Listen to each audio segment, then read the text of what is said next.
시간 우리 주님의 임재를 기다리는 마음으로 함께 찬양을 드리도록 하겠습니다. 주의 임재 앞에 잠잠해.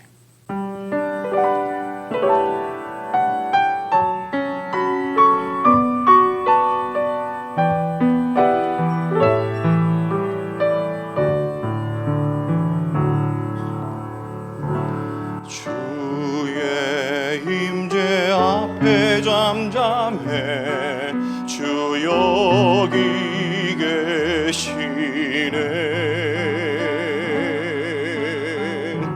와서 모두 굽혀 경배해. 신령과 진리로 순결하신 주님, 거룩한 전전에 주의 임재 앞에 잠잠해. 주 여기 계시네. 주의 영광 앞에 잠잠해. 주의 빛 비치네.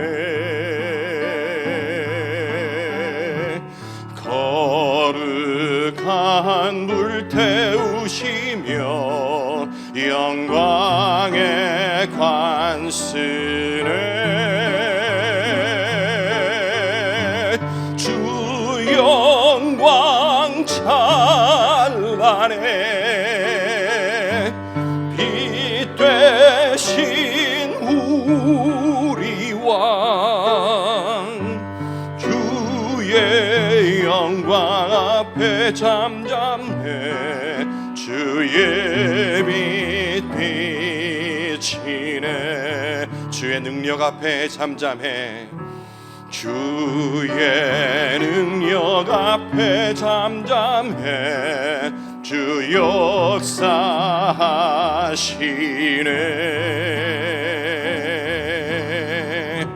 죄 사하고 치유하시는 놀라운 주은혜. 주 믿는 자에게 능치 못함 없네. 주의 능력 앞에 잠잠해. 주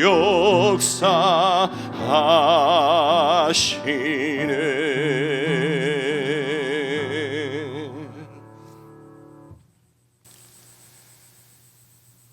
주님, 이 시간 예배자로 우리가 이 자리에 무릎을 꿇었습니다. 불필요한 말과 감정들을 여과 없이 쏟아내며 세상과 어울리다 주님 앞에 다시 왔습니다. 순결하고 거룩하신 주 앞에 차마 부끄러워 설 수 없음에도 예배자로 용기를 낼 수 있는 것은 내 모습 이대로 받아주시는 주님을 신뢰하기 때문입니다. 우리를 성령의 임재 앞에 잠잠하게 하소서. 예수님 이름으로 기도드립니다. 아멘.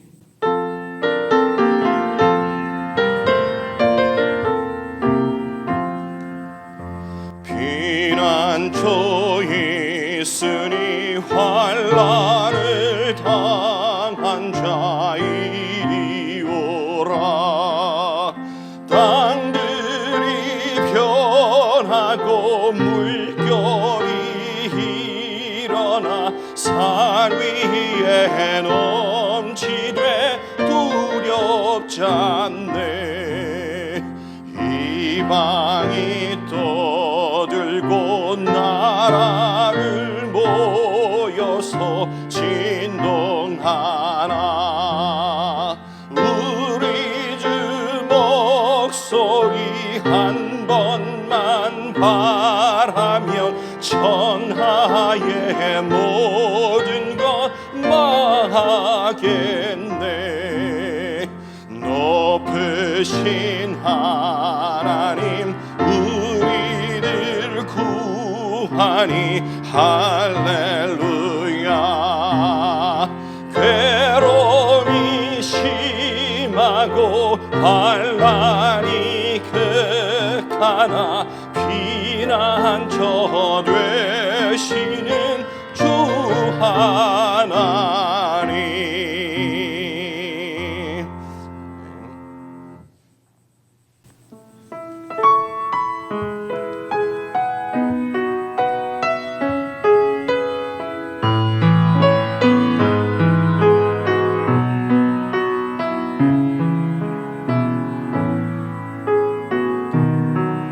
나를 지으신 주님, 나를 지으신 주님, 내 안에 계셔.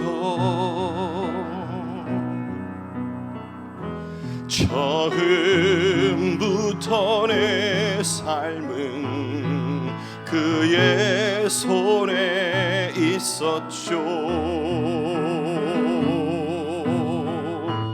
내 이름 아시죠. 내 모든 생각도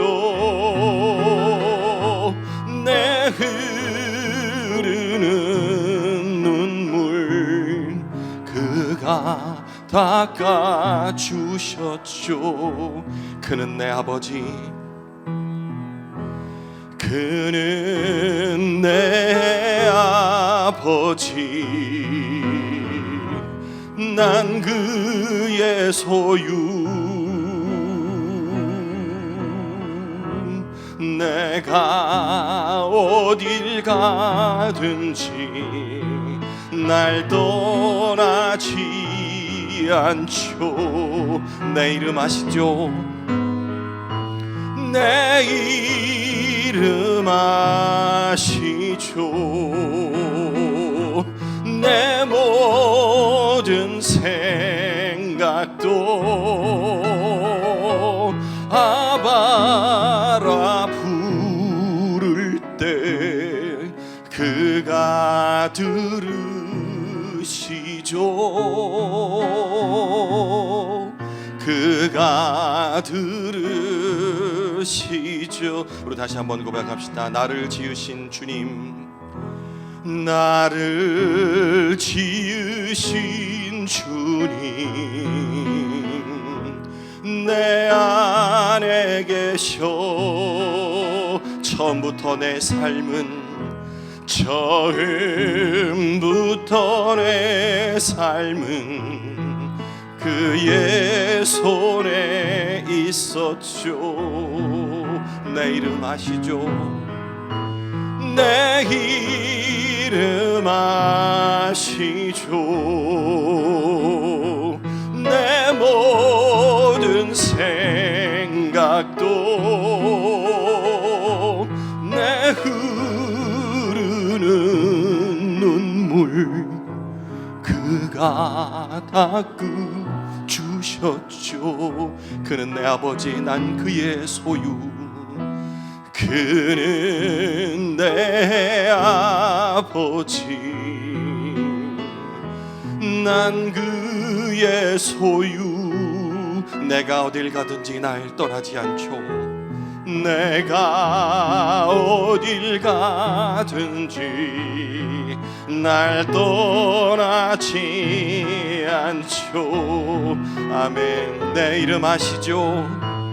내 이름 아시죠. 내 모든 생각도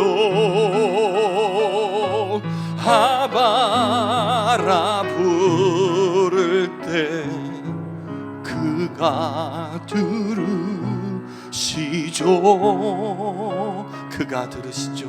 그가 들으시죠.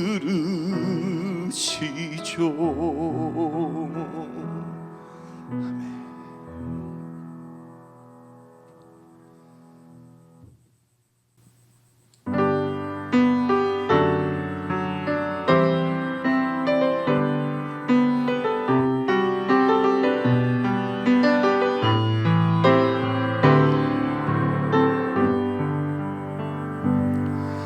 나는 여호와 거룩하니와 이스라엘의 창조자 너희의 왕이라. 너희는 이전 일을 기억하지 말고 이미 지난 일들을 생각지도 말라. 보라 내가 새 일을 행하리니 이제 나타나리라. 꼭 나타나리라. 이 백성 나를 위하여 지었나니 나를 찬송하게 하려 함이니라. 우리 다시 한번 고백합시다. 나는 여호와 거룩하니와 이스라엘의 창조자 너희의 왕이라. 너희는 이전 일을 기억하지 말고 이미 지난 일들을 생각지도 말라. 보라 내가 새 일을 행하리니 이제 나타나리라. 꼭 나타나리라. 이 백성은 나를 위하여 지었나니 나를 찬송하게 하려 함이니라. 보라 내가 새 일을 행하리니 이제 나타나리라. 꼭 나타나리라. 이 백성은 나를 위하여 지었나니 나를 찬송하게 하려 함이니라. 나를 찬송하게 하려 함이니라.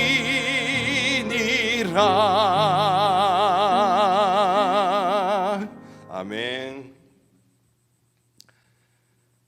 창세전에 우리를 지으시고 늘 내 안에 계신 주님을 찬양하게 하심을 감사합니다. 나의 모든 생각과 행동을 감찰하시는 주님이 계시기에 우리가 평안을 누릴 수 있음을 고백합니다. 예수님께서 십자가의 피 흘리심으로 우리가 나음을 입었고 구습을 줬던 옛사람을 벗어버리고 새 사람이 되게 하셨음을 찬양합니다. 이 시간 이전 일에 사로잡혀 예배자로 온전히 서지 못한 지체가 있습니까? 염려와 걱정 모두 내려놓고 주 앞에 무릎 꿇게 하소서.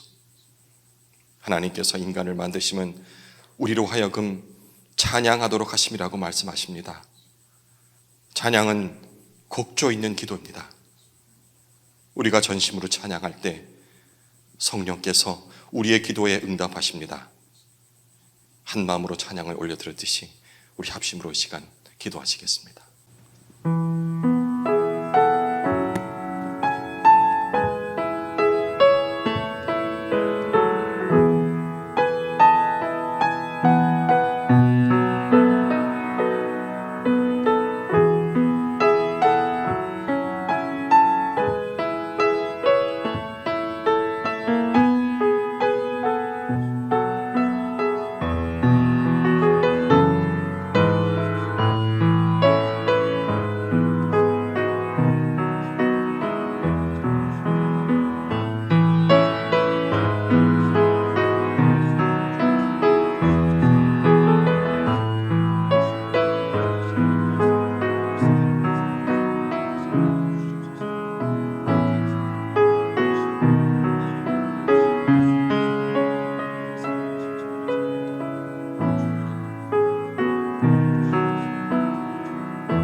주님 감사합니다. 이 시간 주님께 예배드릴 수 있게 해주셔서 감사합니다.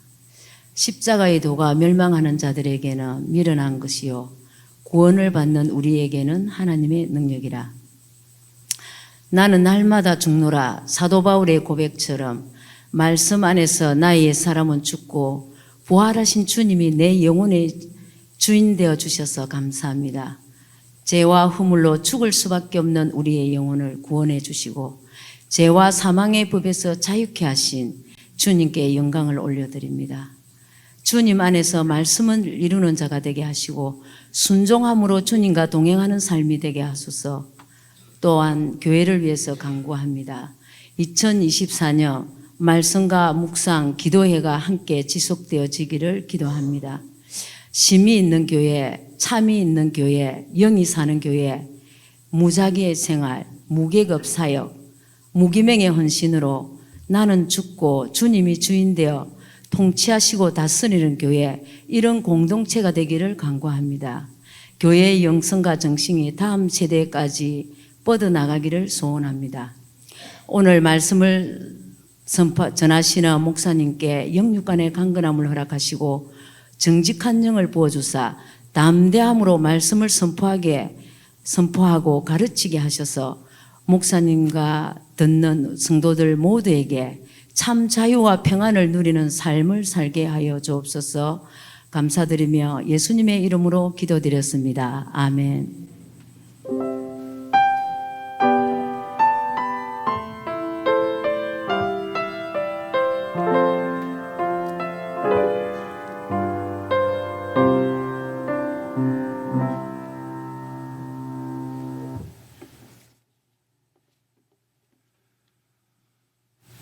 네, 목사님께서 메시지 전하실 거라고 기도까지 해주셨는데 제가 대신 올라왔습니다. 반갑습니다. 매일 이렇게 여러분과 같은 방향을 바라보고 찬양을 올려드리던 제가 이제는 여러분을 바라보고 이 자리에 섰습니다. 서로 인사들 좀 하시죠. 반갑습니다. 네, 안녕하세요. 네, 평상시 제 뒤통수밖에 못 보셨을 텐데 얼굴도 한번 봐주시고요. 전 앞에 여러분 찬양 인도하는 찬양사 김정훈입니다. 목사님 광고 말씀 잠깐 있다고 쪽지를 주셨어요. 김인숙 권사님 오셨는데 그 외손녀 결혼 알고 계시죠? 강명신 지체 딸. 예, 그래서 감사의 의미로 떡을 준비하셨다고 나가실 적에 떡들 다 받아가시면 된다고 광고 말씀 전해주셨습니다. 참 흉흉한 소문들이 있고 원치 않는 그런 상황들도 있지만 이렇게 또 낳고 자라고 또 결혼하고 또 후손을 이어가는 이것들이 우리에게 주어주신 그런 축복이 아닌가 싶습니다. 오늘은 제가 목사님께서는 에스겔을 해고 가시는데 제가 준비한 본문은 욥기가 되겠습니다. 욥기 4장 1절에서 11절을 본문으로 친구와의 대화, 위로인가 정죄인가라는 제목으로 오늘 함께 말씀을 나누도록 하겠습니다. 구약 764쪽이라고 적혀 있죠. 예. 제 성경은 764쪽이 아닌데 앉으실 때마다 항상 목사님께서 쪽수를 얘기해 주시면 다 맞나라는 생각이 들기도 합니다만 어쨌든 표준으로 해가 제일 많이 나와 있는 페이지 수가 764쪽입니다. 다들 찾으셨으면 저와 함께 교독하도록 하겠습니다. 자, 4장 1절에서 11절까지의 말씀입니다. 1절을 제가 먼저 읽겠습니다. 대만 사람 엘리바스가 대답하여 이르되 누가 내게 말하면 네가 실증을 내겠느냐? 누가 참고 말하지 아니하겠느냐? 보라, 전에 네가 여러 사람을 훈계하였고 손이 늘어진 자를 강하게 하였고 넘어지는 자를 말로 붙들어 주었고 무릎이 약한 자를 강하게 하였거늘 이제 이 일이 네게 이름에 네가 힘들어하고 이 일이 네게 닥침에 네가 놀라는구나. 네 경외함이 네 자랑이 아니냐? 네 소망이 내 온전한 길이 아니냐? 생각하여 보라. 죄 없이 망한 자가 누구인가? 정직한 자의 끊어짐이 어디 있는가? 내가 보건대 악을 밭갈고 독을 뿌리는 자는 그대로 거두나니 다 하나님의 입기운에 멸망하고 그의 콧김에 사라지느니라. 사자의 우는 소리와 젊은 사자의 소리가 그치고 어린 사자의 이가 부러지며 사자는 사냥한 것이 없어 죽어가고 암사자의 새끼는 흩어지느니라. 네, 이건 저주의 말입니다. 제일 마지막은 욥기 우리 공동체에서도 얼마 전에 함께 다 같이 묵상을 했던 내용이기도 합니다. 욥기에 등장하는 주요 등장인물 기억들 하십니까? 하나님과 사탄 빼고 주인공이 욥이고 그죠? 그리고 욥의 세 친구가 등장을 합니다. 다 외국 사람들 이름이라 기억은 잘 못하실 텐데 엘리바스 기억납니까? 예, 벌써 엘리바스 이렇게 중얼거리시는 분들 계시네. 그리고 빌닷, 그리고 마지막 친구는 소발, 대발이 아니고 소발, 소발이라는 세 친구입니다. 이 세 친구가 주요 인물로 등장하는데 욥은 여러분들 잘 아시다시피 아주 하나님께서 기뻐하는 의로운 자이고 아주 충성된 자였습니다. 그가 까닭없이 고통을 받죠. 근데 이 세 친구들의 생각은 좀 달랐었습니다. 욥기를 묵상하시면서 보셨겠지만 이 친구와의 대화들을 통해서 과연 우리는 뭘 배울 수 있는가라는 제목으로 한번 말씀을 나누고자 합니다. 욥기 줄거리가 이렇습니다. 1장부터 42장까지의 총 내용이 들어오는데요. 1장과 2장은 욥이 얼마나 번영을 했으며 잘 살았는지 그리고 얼마나 충성된 자였는지 간략하게 소개가 나온 다음에 그리고 난데없이 1장에 하나님과 사탄이 대화를 하기 시작합니다.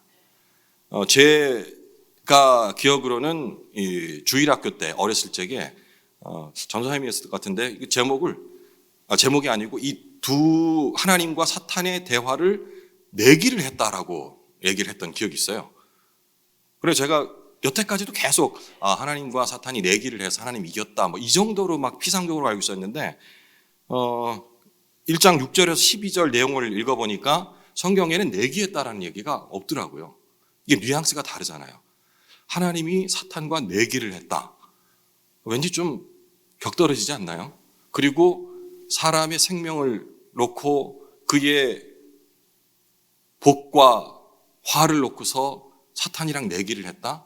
이건 아닌 것 같아요. 그래서 우리가 알기를 그냥 대화를 했습니다. 하나님과 사탄이 대화를 하죠. 사탄이 약간 도발을 하기도 하고요. 이 내용이 이제 1장과 2장에 걸쳐서 나오는 내용입니다. 그리고 대부분의 내용들이 나오고 있는 친구들과의 대화가 3장에서 31장까지 나오게 됩니다. 근데 이 대화를 보면은 점점 더 이들이 친구가 맞는가라는 싶을 정도로 굉장히 긴 대화를 주고받고 나중에 거의 말싸움을 하는 수준까지 이르게 되죠. 아마 여러분들도 친구들이 다 계실 텐데 친구들 중에 지금은 이제 연세가 다 있으셔가지고 그렇게 막 과격하게 싸우시지는 않겠지만 다 한번 세게 싸워보신 일들이 있을 겁니다. 의견이 잘 맞지 않아서 이 내용들이 주고받는데 근데 굉장히 중요한 메시지가 들어있습니다. 오늘 우리가 알아야 되는 내용이기도 한데 이 친구들이 갖고 있는 생각과 욥의 생각 그리고 하나님께서 결론 내려주시는 이 죄에 대한 과연 고통받는 것이 죄로 인해 대한 벌인가? 라는 부분에 대한 이 대화들이 이 친구와 욥의 대화 중에서 우리가 충분히 알 수가 있는 내용들이죠. 그리고 이제 38장에서 마지막 장 42절까지는 욥이 하나님께 항변을 합니다. 저는 사실 개인적으로 이 욥기를 한 2021년도에 한 3개월 정도 좀 깊이 있게 묵상할 수 있었던 그런 기회가 있었는데 그때 상당히 놀랐거든요. 피상적으로만 욥은 굉장히 신실한 사람이다. 믿음이 너무 좋다. 하나님께서 인정한 사람이다. 그 많은 고통 중에서도 절대로 하나님 저버리지 않았다. 이런 정도만 알고 있었는데 의외로 욥이 뱉어내는 말들 보면요. 섬뜩한 일들이 있어요. 하나님 원망하면서 그거를 보면서 제가 깨달은 것이 이게 신앙도 피상적인 것이 아니다. 우리가 그냥 좋은 말로 좋은 게 좋죠 라는 게 아니고 사실 우리 다 그렇지 않습니까? 지금은 큰 고난을 당하지 않았기 때문에 열심히 잘 믿는다 하지만 고난이 닥쳤을 적에 그야말로 아무 말 않고 하나님 순종하겠습니다. 하나님 뜻이겠지요. 네, 저는 충분히 감당할 수 있습니다. 라고 얘기할 수 있는 사람들이 많지가 않습니다. 우리 최 목사님께서 항상 말씀하시지만 이론과 실제 부분에 있어서 어려운 부분들을 항상 솔직하게 고백하십니다. 목회자로서 이 자리에 섰을 때 과연 그런 솔직한 부분들을 다 터치해 주는 것이 옳은 것이냐, 혹시 시험에 드는 사람이 있지 않을까라는 고민들이 다 있다고 알고 있습니다. 그럼에도 불구하고 실제적인 모습을 계속해서 이렇게 여러분 가운데 도전하고 던지는 것은 우리의 믿음이 피상적으로 올라가서는 안 되는 것이라는 믿음 때문에 아마 그렇게 계속해서 강조하시는 것이 아닐까 싶습니다. 뭐 격조 있게 말씀하실 수 있죠. 왜 못하시겠어요? 하지만 그럼에도 불구하고 실제 우리 마음들을 건드시는 이유가 바로 이 욥기의 친구들의 대화에서도 충분히 나오고, 그리고 욥이 하나님께 항변하는 모습을 통해서도 우리가 짚어볼 수가 있습니다. 나의 모습을 발견해야 되는 것이죠. 그리고 다행히도 마지막 장 42장에 짧게 욥이 다시 하나님 앞에서 이제 자신이 복원을 이룹니다. 다 잃었던 자식들, 새로운 자식도 낳고 다시 하나님 앞에 죽는 날까지 번영했다는 짧은 내용이 나오는데요. 사실은 저는 이 뒷부분, 그렇게 했기 때문에 말씀을 들었고 이해했기 때문에 복받고 살았다, 여기에 포커스가 아니고 그가 그 알아가는 과정들을 한번 짚어갔으면 하는 생각을 갖습니다. 그리고 내가 욥이 될 수도 있지만 여러분이, 그리고 제가 엘리바스가 될 수 있고 빌닷이 될 수 있고 소발이 될 수 있지 않습니까? 오늘 메시지를 함께 나누면서 스스로 한번 질문해 보십시오. 어쩌면 오늘 아침에도 내가 소발과 같이 막 대노해서 나의 신랑에게, 나의 자녀들에게 막 독서를 퍼부었던 적은 없는지 한번 봤으면 좋겠습니다. 이게 친구라는 것이 좋은 면에서나 나쁜 면에서나 굉장히 중요한 영향을 미치지 않습니까? 우리 속담 중에는 뭐 친구 따라 강남 간다라는 얘기도 있는데 그 정도로 친구의 영향력이 크다고 볼 수가 있겠습니다.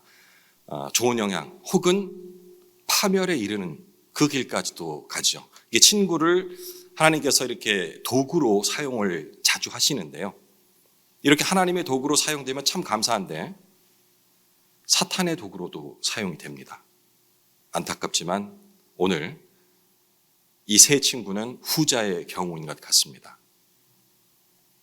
자, 그러면 이제 본문으로 들어가서 한번 내용들을 체크해 보죠. 1절과 2절을 제가 한번 읽어보겠습니다. 대만 사람 엘리바스가 대답하여 이르되 누가 네게 말하면 네가 실증을 내겠느냐? 누가 참고 말하지 아니하겠느냐? 제가 일부러 이렇게 톤을 좀 넣어서 읽었습니다마는 엘리바스는 그 친구들 중에서 가장 연장자였다고 합니다. 나이들이 욥보다도 조금 더 많았던 것 같아요. 그리고 말하는 투로바스에게는 굉장히 그 지식인이었어요. 교양도 있고 굉장히 아주 그 온화한 음성으로, 톤으로, 여기 톤은 나오지 않았지만 이렇게 얘기를 먼저 꺼내지요. 욥 잘 들어봐. 뭐 이런 식의 아주 부드럽게 먼저 얘기를 꺼냅니다. 혹시 그 꼰대라는 말 들어보셨습니까? 끄떡끄떡 하시는 분은 본인이 들어보셨어요? 예. 예. 뭐 연배상으로는 뭐 들어도 전혀 이상하지 않을 분들이 많이 앉아 계세요. 저기 우리 그 학생도 있긴 하지만 꼰대라는 의미가 좋은 의미로 쓰입니까? 우리 저 MZ 세대한테 물어볼게요. 아니죠. 네가 제일 MZ 세대구나.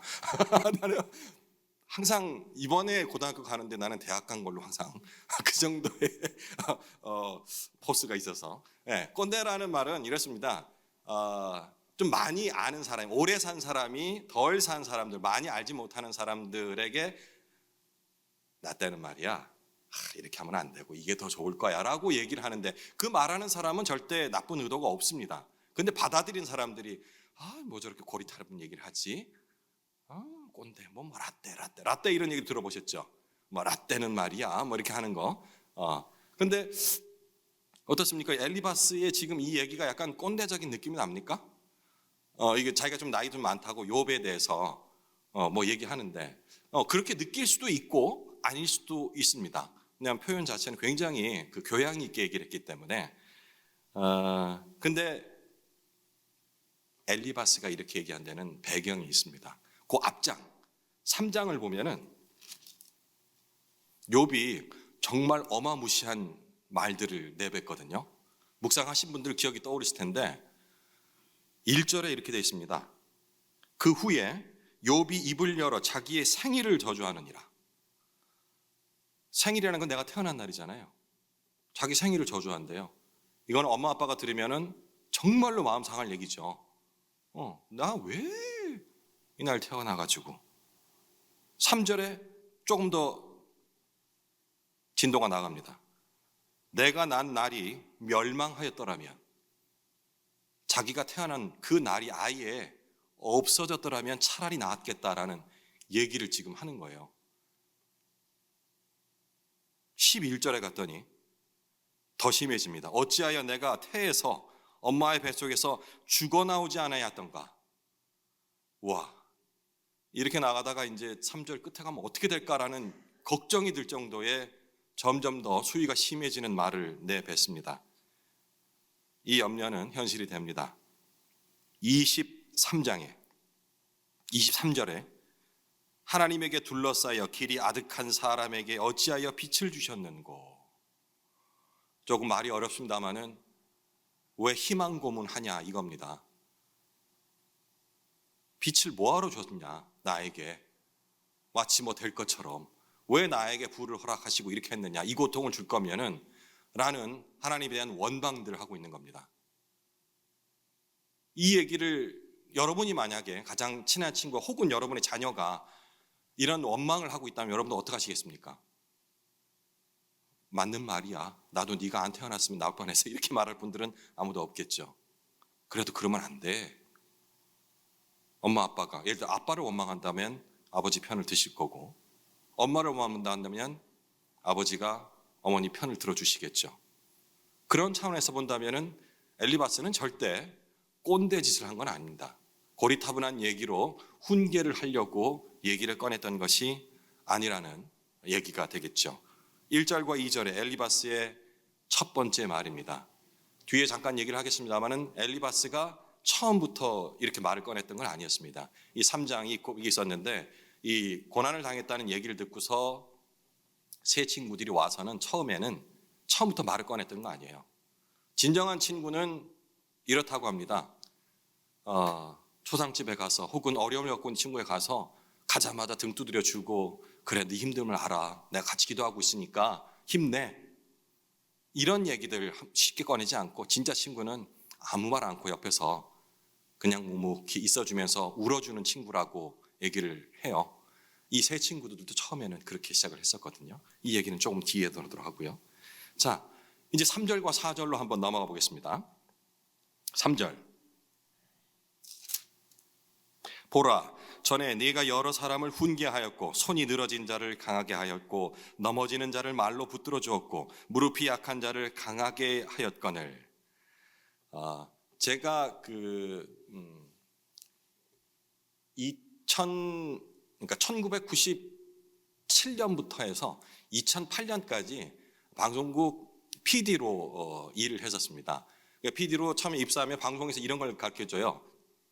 픽독 도서 이런 걸 주는데 그 도서 중에서 대화의 기술이라는 책이 있었습니다. 레리 킹이라는 미국의 유명한 토크쇼 진행자인데, 이 대화의 기술에 보면은 여러분들이 들어보셨겠지만 그 아이스 브레이킹이라 해서 처음부터 막 본론을 얘기하는 게 아니고 처음에 이 대화를 나에게 몰입할 수 있도록 그 사람이 호감이 될 수 있을 만한 얘기들을, 편안한 얘기들을 먼저 하게끔 하는 그것이 대화의 고급 기술이라는 그 내용이 있는데요. 제가 볼 때는 이 엘리바스가 이런 그 대화의 고급 기술까지도 터득을 하고 있었던 것 같습니다. 3절과 4절 내용이 이렇습니다. 그러니까 욥이 이전에 얼마나 하나님을 경외하고 경건하게 살았는지를 자기 입으로 얘기를 해주는 거예요. 너 이렇게 살았잖아. 하나님을 경외하는 부자였고 지혜자로서 그가 속한 공동체에서 참 많은 일을 했잖아. 네가 교육 차원에서 여러 사람에게 조언도 하고, 그렇다고 너무 물러터진 게 아니고 때로는 따끔하게 혼을 낼 때도 있었고 훈계를 할 때도 있었고, 동시에 삶의 무게로 절망하고 지친 자들에게 위로와 실제적인 또 도움도 줬고. 왜? 너는 부자였으니까. 욥이 손이 늘어난 자를 강하게 했고 넘어진 자를 말로 붙들어 주었다. 게다가 무릎이 약한 자를 강하게 했다. 이런 욥의 선행들을 먼저 얘기를 하는 거예요. 한마디로 위로자였고 희망을 주는 사람이었다라는 그런 메시지가 되겠죠. 이 정도 얘기를 들으면, 예를 들어서 우리 자매님은 참 볼 때마다 선행을 많이 하시고요. 그리고 아이들을 어쩜 그렇게 사랑하시는지 천교원에서 일할 적에 그때 이거 기억합니다.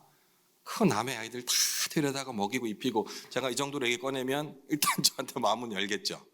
그죠? 네. 이렇게 얘기하는데 뭐야 뭘 뺏어가려고 지금 뭐 이렇게 얘기하는 사람 잘 없을 거예요. 엘리바스는 굉장히 대화의 기술이 출중했던 사람인 것 같습니다. 이렇게 욥에 자기도 기억하지 못할 한 조목조목을 다 얘기를 하면서 먼저 이제 말을 꺼내는 거죠. 그렇게 얘기를 꺼냈다 하면 이제 대화의 기술, 마음문을 열었을 테니까 이제 본론으로 들어가야겠죠. 과연 엘리바스가 말하고자 하는 대화의 주제는 무엇이었는지 점점 안으로 들어가 보겠습니다. 5절과 6절 말씀입니다. 이제 이 일이 내게 이름에 네가 힘들어하고 이 일이 내게 닥침에 네가 놀라는구나. 네 경외함이 내 자랑이 아니냐. 네 소망이 온전한 길이 아니냐. 자기에게 환난과 고난이 닥치자 절망하고 놀라고 있다라고 얘기를 합니다. 물론 엘리바스의 입장에서 욥의 현재의 모습을 얘기를 하고 있는 겁니다. 아이스 브레이크는 끝냈으니 이제 현재 네 모습이 이렇단 말이야. 너 그렇게 하나님을 경외하고 그분으로 인해서 산다고 얘기를 하고 고백하고 우리들한테도 얘기했잖아. 근데 왜 지금 이런 모습이야? 라는 현재의 욥의 모습을 지적하고 있는 거죠. 어찌 보면은 설득을 하고 있는 겁니다. 너 홀로 설 수 있어야지 이 정도면. 네가 그렇게 말을 했던 사람인데 뭐 이런 얘기예요. 이게 우리 개역개정판으로 읽으니까 크게 느낌이 없는데 우리말 성경으로 우리식 표현으로 한번 제가 읽어볼게요. 감정을 좀 넣어서요. 엘리바스로 빙의를 해서 그런데 자네가 이 지경이 됐다고 힘이 빠지고 문제가 생겼다고 힘들어하다니 자네의 경외함이 자네의 자신감이었고 자네가 올바르게 산 것이 자네의 소망이 아니었나? 벌써 회개가 되지 않습니까? 뭐 이 정도 얘기하면 맞아 내가 이러면 안 되지라고 회개가 될 정도로 아주 진심을 담아서 설득을 하고 있습니다. 우리 젊은 세대 표현으로 하자면 짧게 하자면 야 너답지 않게 왜 그래? 뭐 이 정도로 짧게 요약할 수가 있겠습니다. 이것도 역시 꼰대 짓은 아닙니다. 왜냐하면 아까 말씀드렸던 그 3장에 욥이 했던 말들을 하면은 굉장히 점잖게 타일르는 거죠.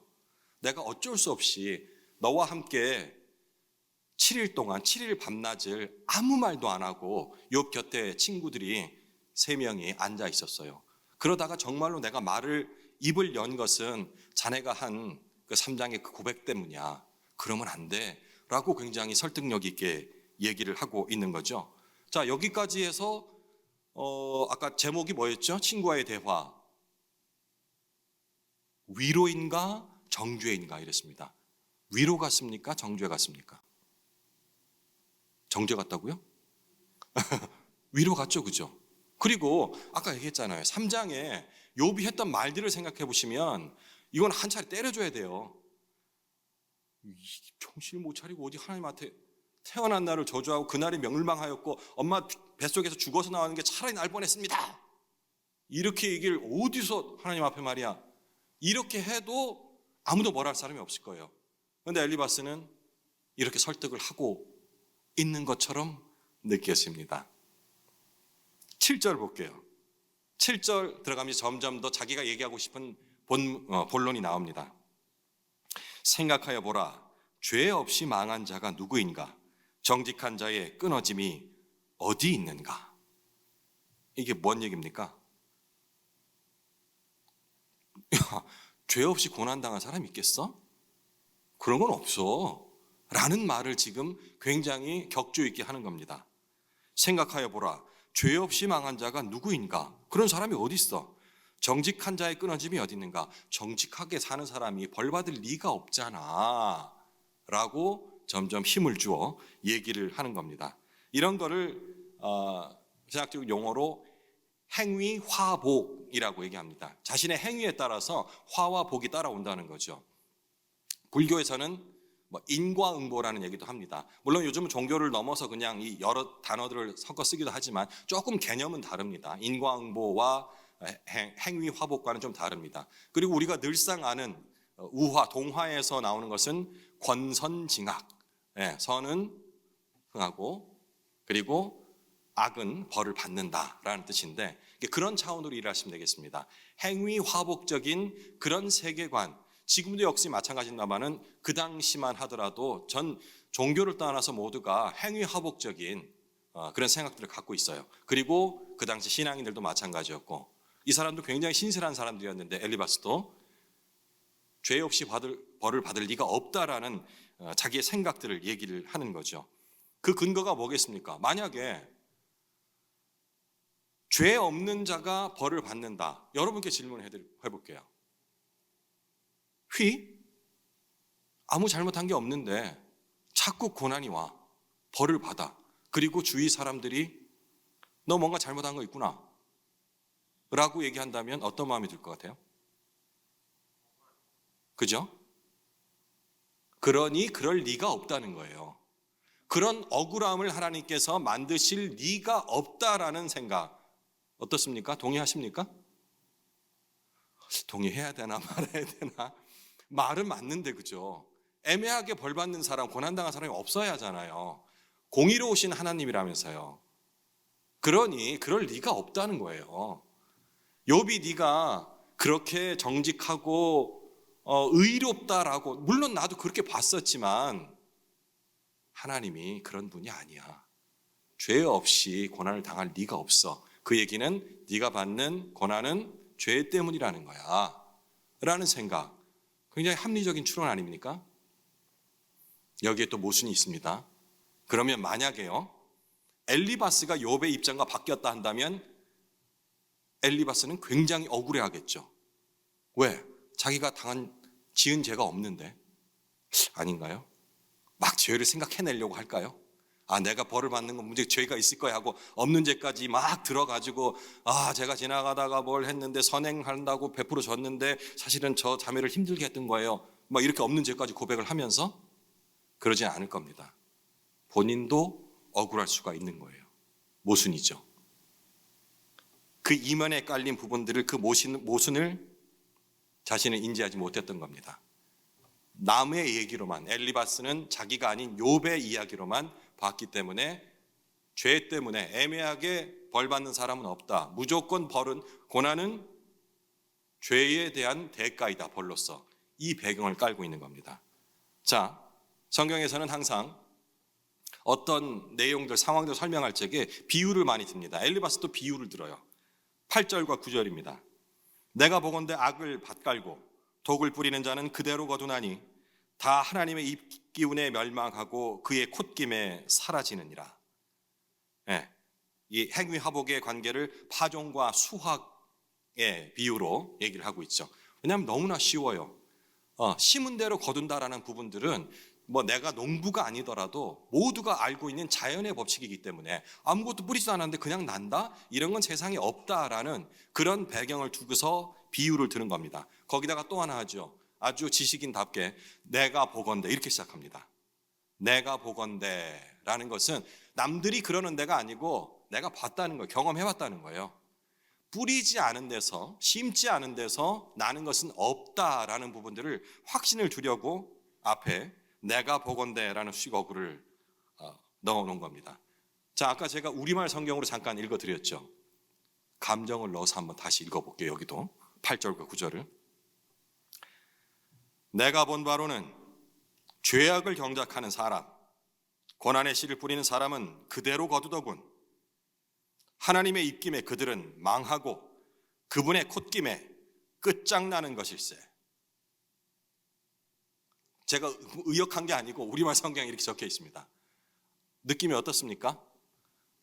이제 위로입니까? 정죄입니까? 정죄. 아주 세게, 격조 있게, 하지만 안에 칼을 넣어서 정죄를 하고 있죠. 이 얘기를 듣고서 지금 제가 표현했던 이 감정을 그대로 가지고 다시 5절, 6절 아까 위로라고 느꼈던 부분을 다시 한번 우리말 성경을 읽어볼게요. 느낌이 혹시 바뀌는지, 그래도 이건 위로다라고 느껴지는지 한번 들어보십시오. 아까 읽었던 5절, 6절 그대로 읽습니다.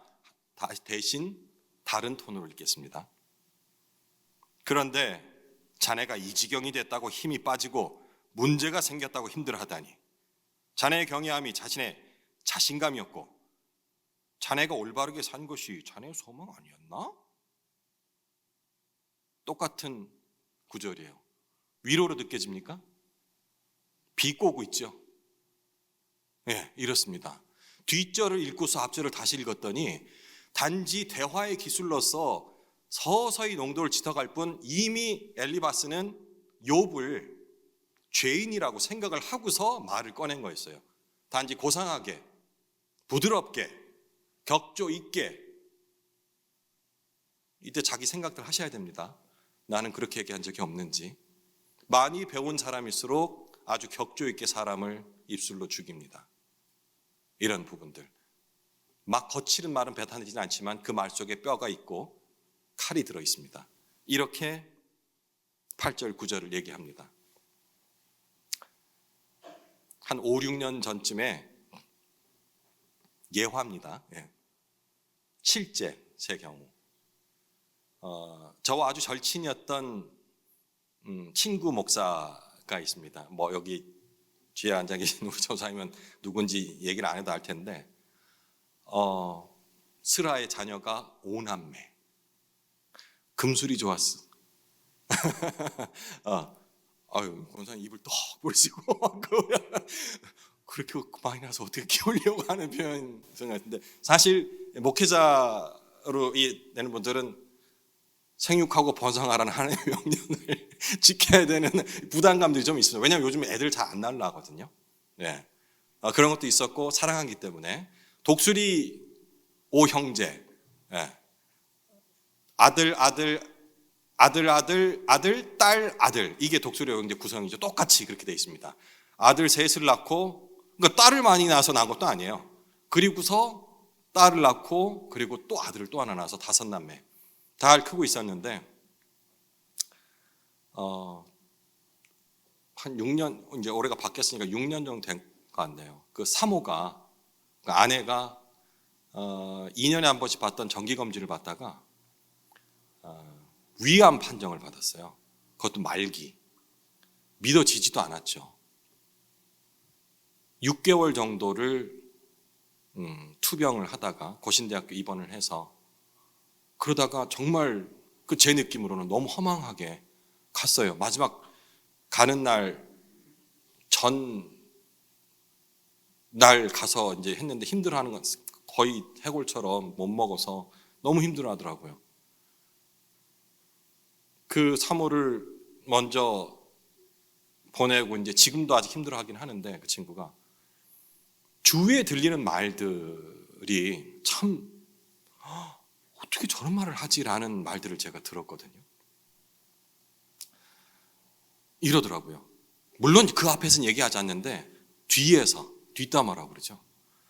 아이고 저 사모가 뭐 멀쩡하다 뭐 했노? 술 담배를 했나? 말도 안 되는 소리죠. 무슨 왜 뭐 암이 걸렸을까? 자, 이 정도는 약과합니다. 그 다음에 아이고 뭐 신실한 줄 알았더니 나쁜 짓들 좀 했는가 봐. 이게 기본이 뭐가 깔려 있습니까? 아까 행위하복이랬죠. 이게 그냥 이렇게 암이 걸릴 리는 없다는 배경을 깔고 있는 거예요. 나중에 이래요. 신랑이 속을 많이 새겼는가 보네. 스트레스를 받아가지고 저렇게 암이 걸려가지고 죽었지. 신랑이 누구예요? 목사잖아요.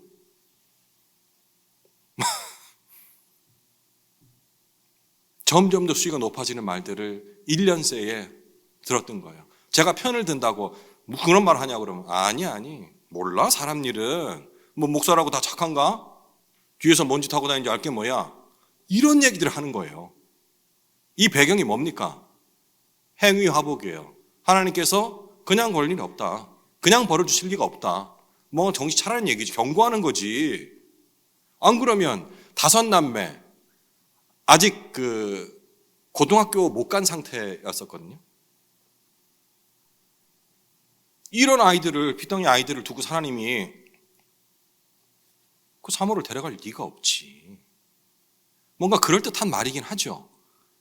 근데 우리는 욥기를 봤기 때문에 욥이 뭘 잘못해서 고난을 받았던 게 아니라는 것, 이 사실을 맨날 잊어버려요. 그러면 주위의 친구, 가족, 누가 뭔 일이 생겼으기에는 무슨 뭐 샤머니즘도 아니고 잘 생각해봐, 뭐 나쁜 일 하는 게 없는지. 물론 반성하는 차원에서는 생각할 수 있지만 그런 얘기를 함부로 쉽게 해서는 안 되는 겁니다. 제가 드리고 싶은 얘기도 제가 깨달았던 이 4장 엘리바스의 얘기를 통해서 깨달았던 부분들이 나는 얼마나 이러한 무책임한 말들을 많이 뱉었는가. 당사자한테는 아니지만 얼마나 많은, 근데 이 얘기 아시죠? 내가 뒤에서 쉬쉬 얘기를 하더라도 결국은 돌아 본인에게 들어갑니다. 특히 교회 공동체 안에서 남을 험담하거나, 험담은 한 적이 없으시죠? 잘 되라는 차원에서 말씀하시는 거죠. 엘리바스도 마찬가지예요. 욥이 잘못했다고 생각했기 때문에 뭔가 교훈하려고 하고 훈계하려고 하고 잘 되라고 가르치려고 하는 말입니다. 하지만 그 가운데 예수님의 희생 사랑은 없습니다. 이번 주일 목사님께서 말씀하셨죠. 긴 얘기 가운데 마지막 짧게 말씀이지만 그게 저는 핵심이라 생각합니다. 친구를 보내주셨다고요. 그죠? 참 친구가 누굽니까 우리한테? 예수님입니다. 찬송도 그렇게 불렀고 그 예수님께서 하신 그 본이 바로 이제 사랑하라는 거예요. 뭘 해주니까 사랑하라? 아니죠, 그죠? 값 없이 해준 건 아니지만 하나님께서 값을 주셨으니 그대로 흘려보내라. 사랑은 받은 대로 주는 것이 아니고 받은 대로 그대로 가둬두면은 썩습니다. 흘려보내야 됩니다. 내가 우리 이신동 장로님이 저에게 사랑을 베푸셨어요. 너무 감사하고 어쩜 저렇게 멋지게 나이 들어가실까. 그리고 본이 되시고 나도 그대로 해야지. 제가 막 갚았어요, 그 사랑을. 그러면 give and take입니다. 하나님께서 말씀하시는 그런 사랑은 주고받는 게 아니에요. 내가 우리 변성자한테 받았으니까 돌려주는 거예요. 우리 친구 나한테 준 게 없어. 그러니까 나는 줄 게 없어. 이런 사랑을 말하는 게 아니라는 거죠. 우리 변자매 나한테 사랑을 흘려보냈어요. 그럼 저는 그 사랑을 우리 장로님께 흘려보내고, 그러면 장로님은 우리 저 김영재 참 나이도 많지 않은데 참 본받을 게 있는 것 같아. 그러고 저한테 주신 게 아니고 또 다른 사람에 흘려보낼 때, 이게 바로 예수 그리스도의 사랑 아니겠습니까? 그죠? 예, 그 사랑의 마음이 없으면 give and take, 줬으니까 받았으니까 다시 주는 것, 이거는 성경에서 말하는 사랑이 아닌 겁니다. 진정한 친구 역시 그 얘기가 되겠습니다. 제가 욥기를 그 당시는 따로 제가 2021년도에 좀 진지하게 묵상을 했었다잖아요. 그때는 이 사람들한테 얘기를 못해 화만 내고 어떻게 말을 그렇게 하냐 했는데, 욥기를 제대로 제가 묵상했다면 너 욥기 안 읽어봤구나. 모든 것이 횡유화복으로만 접목했으기에는 큰 오류가 있을 수가 있어. 하나님께 뜻이 그게 아닐 수도 있다라는 거, 그걸 알아야 돼라는 얘기를 그 당시는 못 해줬던 거예요. 근데 21년도에 10월에 그렇게 하면서 드디어 뭔가 해결이 되더라고요. 그리고 그 이후에 있는 사람들한테는 누군가 그 얘기할 적에는 그 얘기를 해줍니다. 욥기 얘기를 하면서 욥이 뭘 잘못해서 고통받았을까? 아니라고. 이런 얘기들을 여러분들이 해줄 수 있어야 하고, 스스로 나 역시도 사람을 평가할 때 뭔가 누가 잘못됐다 하면 그 집에 뭐 있을 거야. 그 남편 봤는데 참 벌 안 받는 게 다행이지. 이런 얘기들 속으로라도 생각하면 안 됩니다. 아시겠죠? 네, 그게 친구와의 대화에서인 겁니다. 10절에서 11절 마지막 본문입니다. 사자의 우는 소리와 젊은 사자의 소리가 그치고 어린 사자의 이가 부러지며 사자는 사냥한 것이 없어 죽어가고 암사자의 새끼는 흩어지느니라. 결론을 내죠. 그죠? 엘리바스가 자기 생각이 옳다라는 부분들을 완전히 싹을 완전히 밟아 눌러줍니다. 사자는 누구를 비유하는 것 같습니까? 욥을 비유하는 겁니다. 그만큼 강한 힘과 부와 능력들을 가지고 있었다는 얘기죠. 그렇지만 그 사자도 하나님의 모두 다 망한다. 이도 부러지고 암사도 아이들 못 낳고 이렇게 갈 것이다. 완전 저주를 하는 거예요. 욥이 얼마나 부자인지 혹시 아세요? 부자였다 하는데 그 1장 1절에서 3절의 비유들을 보니까 이렇게 나와 있네요. 아들이 찾아볼까요? 예, 욥 바로 앞에 욥기 1장 1절. 우스 땅에 욥이라 불리는 사람이 있었는데 그 사람은 온전하고 정직하여 하나님을 경외하며 악에서 떠난 자더라. 그에게 아들 몇이요? 7. 딸 몇이요? 예. 어이구. 그럼 10명이면 어떻습니까, 어머님들? 10년 동안 애만 낳았다는 근데 농경사회와 유목 사회에서는 자식들이 곧 재산이고 힘이었기 때문에 10명이라 한다면 제가 볼 때는 그렇게 치면 많지도 않은 것 같은데 어쨌든 그렇게 자녀가 10명이었고 그의 소유물은 양이 몇 마리요? 7,000마리, 낙타가 3,000마리, 소가 500결이. 이 결이라는 게 그 소를 묶어서 묶는 단위입니다. 암수 한 쌍을 결이라고 하거든요. 그러니까 500결이면은 1,000마리죠. 암수 한 쌍씩 들어가는 거니까. 자, 그리고 나귀가 500마리. 그 외에 종도 많이 있다. 여기서 종이라는 것은 그냥 우리 시중 드는 종뿐만 아니고 동물들을 또 봐야 되는 그 종들까지 치니까 엄청나게 많은 재산을 가졌다는 거죠. 그리고 이 사람을 표현해서 한마디로 동방에서 가장 큰 사람이라고 평가를 하고 있습니다. 진짜 부자라는 얘기죠. 그랬던 사자 같은 너조차도 이런 죄 앞에서 이제 하나님이 싹 씨를 말릴 거야 라고 저주를 퍼붓는 겁니다. 혹시 이런 얘기 들어보셨어요? 성경에 나오는 부자들은 대부분 여러분들 어떻게 알고 계십니까? 좀 부정적인 이미지들이 많죠? 그렇죠? 혹시 착한 부자 아시는 분 있으세요? 잘 안 떠오르죠. 만약에 모르겠어요. 착한 부자가 있다 없다 이건 제가 결론 내릴 부분은 아닌데 착한 부자라는 것이 있다 한다면 바로 욥이 아니었을까라고 생각을 합니다. 왜냐하면 그 앞에 보면은요 대부분 이렇게 부와 명성을 가지면은 자기 멋대로 가는데 이 욥은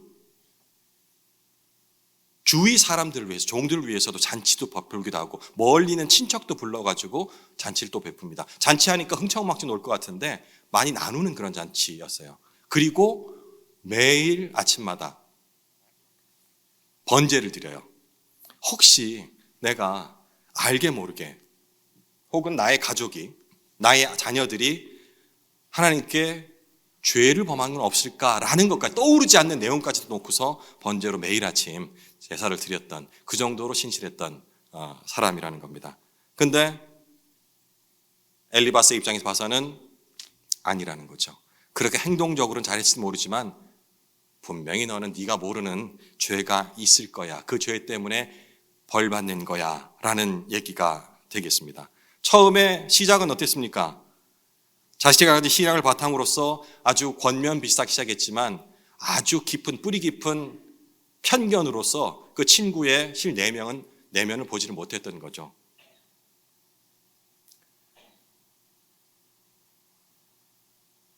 제일 처음에 제가 말씀 시작할 적에 이런 질문을 드렸습니다.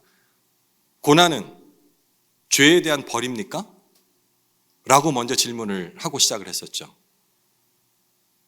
지금 마무리하려고 하는 시점에서 다시 한번 질문을 드려보겠습니다.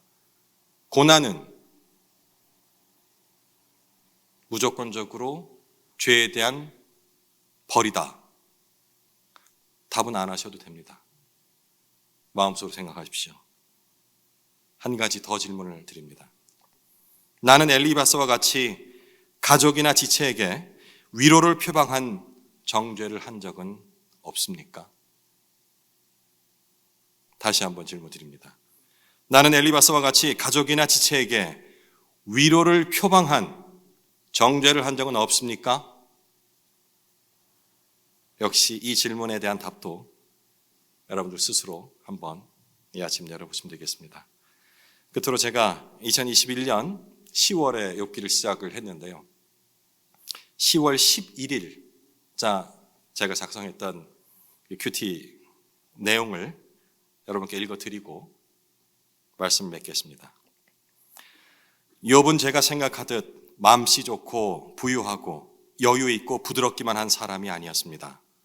삶의 본질을 이해하고 실천하려는 실천가였습니다. 모두가 예로부터 내려온 전통을 맹신하며 그 틀에 갇혀 있을 때 그는 주위의 현상들을 세심히 살폈고 그에 대한 의문을 가지며 하나님으로부터 그 답을 찾은 듯합니다.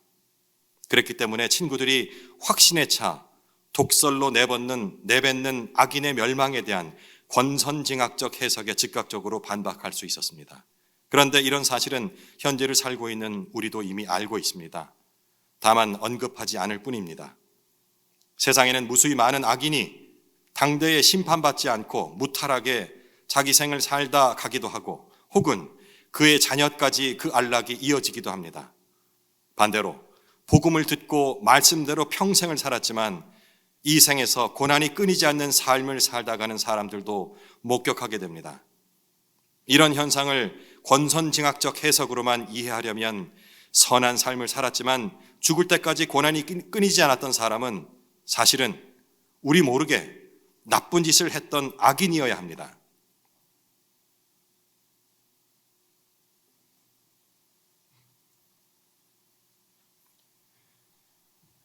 그리고 당대에 심판받지 않는 악인은 후대에 이르러서라도 언젠가는 벌받을 거야라는 식의 무책임한 결론을 내려야 합니다.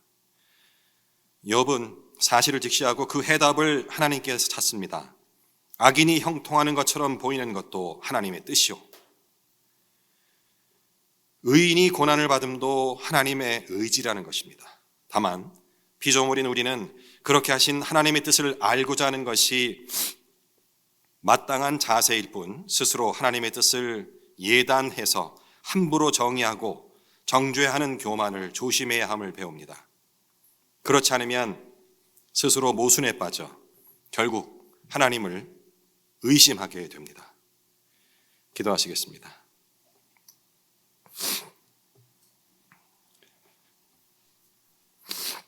주님, 욥기 묵상을 통해 좀 더 선명한 믿음을 가지게 하심에 감사합니다.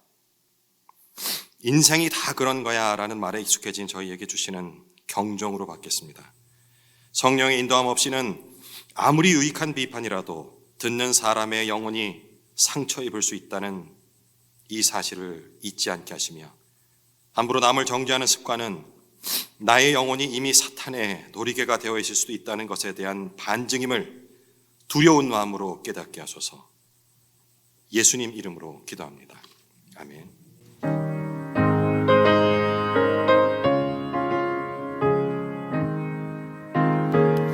찬송 부르겠습니다. 주 예수 내가 알기 전 날 먼저 구원했네. 그 크신 사랑 나타나 내 영혼 거듭났네. 주 내 맘에 늘 계시고 나 주의 안에 있어. 저 포도 비유 같으니 참 좋은 나의 친구. 내 친구 되신 예수님 날 구원하시려고 그 귀한 몸을 버리사 내 죄를 대속했네. 나 주님의 을 믿으며 그 손을 의지하고 내 몸과 마음을 바쳐서 끝까지 충성하리. 내 진실하신 친구요 그 은혜 내려주사 날 항상 보호하시고 내 방패 되옵소서. 그 풍성한 참 사랑을 뉘는 이끌 소 보냐 날 구원하신 예수는 참 좋은 나의 친구.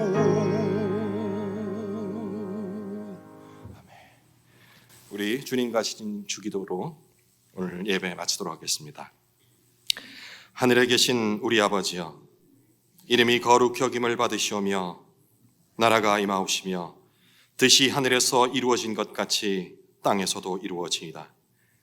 오늘 우리에게 일용할 양식을 주옵시고 우리가 우리에게 죄 지은 자를 사하여 준 것 같이 우리 죄를 사하여 주옵시고 우리를 시험에 들게 하지 마옵시고 다만 악에서 구하옵소서. 나라와 권세와 영광이 아버지께 영원히 있사옵나이다. 아멘.